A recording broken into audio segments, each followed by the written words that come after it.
know that summer does for a lot of people. Two, from the family perspective and from the business perspective. The benefit going from the family perspective and the benefit also going from the business perspective. Now, I want to also reiterate, because one of the highlights of what we were asked to talk about is addiction. And the question is, if you see out of these 21, if you know, we are going to be so experimental. If you know there is anybody that's addicted to this, you are going to mention. So let's go. Sure, we all love traveling, but it is passion verging on addiction. Check out these 21 telltale signs and see if you are travel addict. Have a long travel bucket list. If you see anyone that is travel addict, this is the number one thing you will see in a bucket of what? List of places to travel to. Number two, coming home is more like a vacation from traveling. Coming home is more like vacation from traveling. That person, whenever he's coming, is always having another thought. Can you go to number three? On your homeward flight, you are already planning your next trip. Number four, once home, you're already booking your next flight. You're already booking the next flight. That means you are ready to go again. Next, staying in the same place for more than 1 week makes you fidgety. If you see the person staying in one place in a week, in 1 week, makes that person what? Next. Films makes you want to travel. Some people, it is film. Bundles of film to the US or to the UK. Okay. Books makes you want to travel. That's an addict. Again. Next. Music makes you want to travel. Next. Every day brings a new destination idea. Every day you get a new destination idea. Yeah. You work to fund your next trip. If you see an addict, he is working, looking to funding his next trip. 7 to 5 makes you feel like you are in prison. 9 to 5. 9 to 5 makes you feel like you are in a prison. Next, you don't wait around for people, but takes off on your own. Next, thinking about all the places you haven't been makes you feel anxious. If you see an addict, he's always anxious. I've not been in Malaysia. I've not been in Rhode Island. Okay, next. When you are not traveling, you fantasize about traveling. Next, you say you could stop traveling whenever you want. Next, you are happiest on the road. An addict is always very, very happy when on the move. You are constantly counting countries and continents. What is summer vacation? Summer is the warmest part of the year. And that's in some parts of the world. But in Nigeria, summer is rainy season, for example. All right, next slide. Now, what is vacation? Let me quickly read this out so that I won't take time. Vacation is a fixed holiday period. That's one definition. Another one is the action of leaving something one is previously occupied with. And the third one is taking time off your regular day-to-day schedule. I'm sure that one is self-explanatory, so let's move on. So, it's vacation time. You can see this picture of a dad and his daughter and their friend, the Mickey Mouse. Alright, next slide. Now, during vacation period, you have a scenario like this. I need a vacation after going on vacation with my kids. Probably this woman is a working class woman and she has just 2 to 3 weeks to go on summer vacation with the kids. So she's back. And after coming back, the kids are still on holiday, and she needs to go back to work. So she still feels like going back on vacation. Next slide. Now, to some people, vacation is a time for something like this. You go shopping, you see bags everywhere. Especially if you go to Europe or in America, people don't really carry bags like this. Next slide. To some people, this is what their vacation looks like. They have spent so much that at the end of the day, his ATM is also going on vacation. That means in most cases, when you come back from your vacation, you are always broke. Next slide. Both Charles and Deshala, they are quite correct. But you see, you want to spend time with your family, you want to bond. Fantastic. But the real motivation is one, money. You want to go on summer, you want to go with your family, you want to bond, you want to do all that. Everything is money. Like Pastor said, if you don't have money, you can't go on vacation.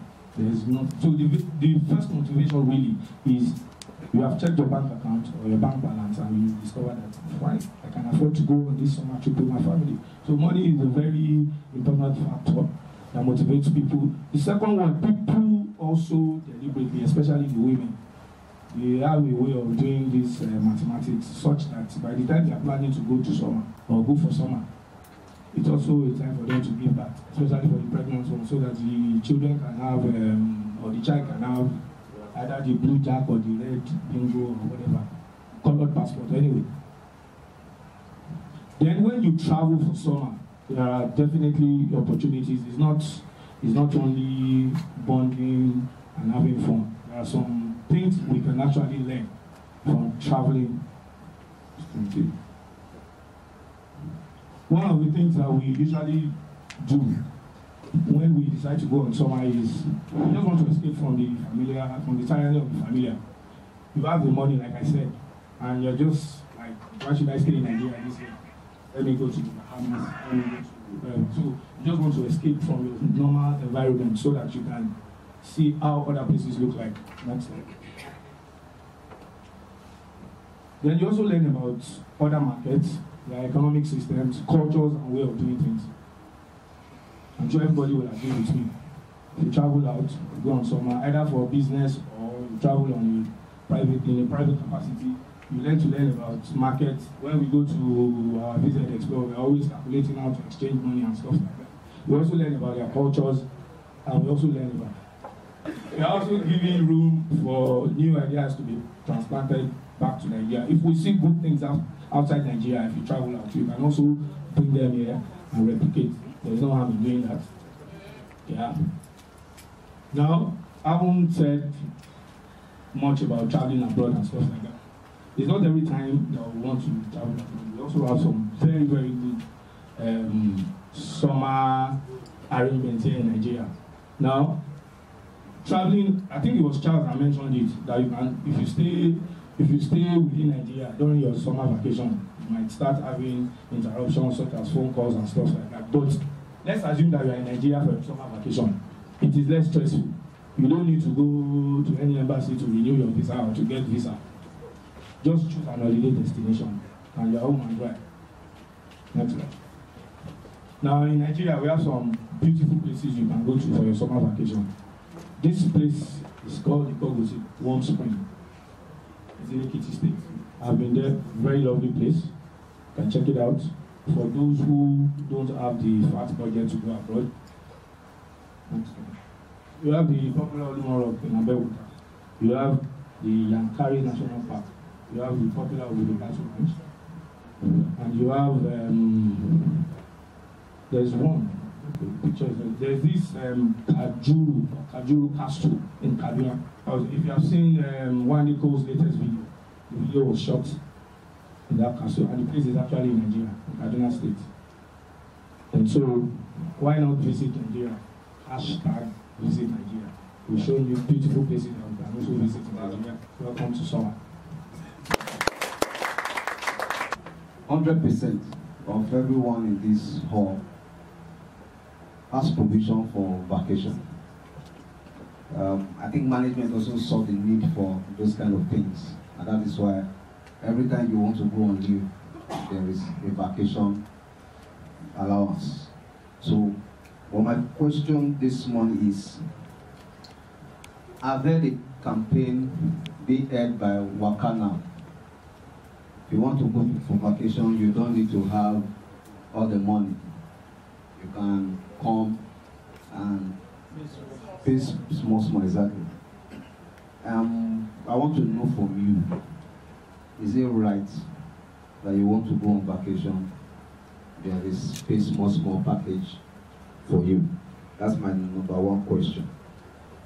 Now, Muyiwa was talking, he said something about whenever you come back from vacation, you are broke.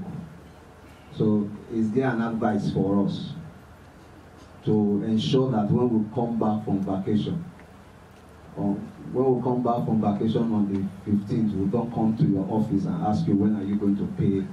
Have you not paid our salary? Thank you. Loans are given to people and they are really value on risk. The more riskier the loan, the more interest you pay. And traveling loan is the most risky because the person traveling may not likely come back. It's a probability.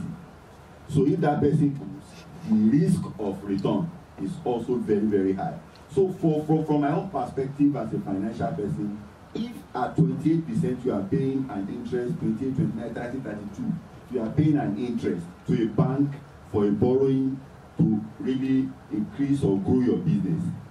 And now somebody is now telling you should go and borrow or pay small to travel. I don't think that's a good decision and a good idea. On my table. And the only reason why those applications are there is because people believe that when I apply now, I'll get my leave allowance. I've had people say it. That's the only reason why they are applying for leave. They don't understand leave as an opportunity for them to step back, for them to rest, for them to regenerate. And even the body that we talked about, you do things that you don't normally do or you won't normally do on a 9-to-5 day. Wake up, birth your children, take them to school. You know, do those things that at least they can recognize your face and recognize your name. All right? That's the second thing. Many of us don't understand it. We just want to collect the leave allowance. I don't know, you are free to spend it on whatever you want to spend it on. But people come back from the so-called leave, and it's clear they've never gone on leave or gone on vacation, and they come back even more tired than when they went. And that's even in an organization where people talk about vacation at all. In many organizations, people don't even go on leave at all, and they think it's a good thing. I've seen people who are too afraid to go on leave because they think by the time they go and come back, somebody has taken over their seat. I've seen organizations, well, maybe it's what some of us have seen, but what's happening all around is that there's a great deal of diversification going on. I don't know how many agencies now wait for PZ or wait for Coca-Cola to get grace of them. If you look at the number of agencies that exist and the number of agents that work for your Coca-Cola or your MCN or your Airtel, how many of them? So you must grow new markets, you must generate new business, you must seek new briefs.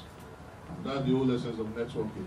So I need also put all these things in perspective, but going back to what I said earlier, I honestly still fail to see and understand what we are trying to draw from this whole discussion, especially from the point of view that you are an addict when you travel. You are free to be addicted to something as long as it doesn't kill you. Thank you. Vacation is not a must, it's a need. I think we need to clear that first. But vacation is not travel. I think it's in the mind. Personally, I go on vacation 2 hours every night. No. The reason why I go on vacation 2 hours every night is I shut down. My phone's not off, but I don't pick it for 2 hours. But I use those 2 hours to enrich myself. Now, if I say I'm going on vacation and I need to travel to a city, most of us travel physically, but mentally, we're not there. If we're talking about the economic sense of what it does for the business, we should be looking at the win-win, meaning what do I get as seven and what do I bring back to the business? Because it's what I get, that's what I can keep. So if we go to Ghana, if we go to Gambia, and we ask questions, what are the monuments? What is the economic like in Ghana? What is the economic like in Gambia? And we don't know, what's the economic sense?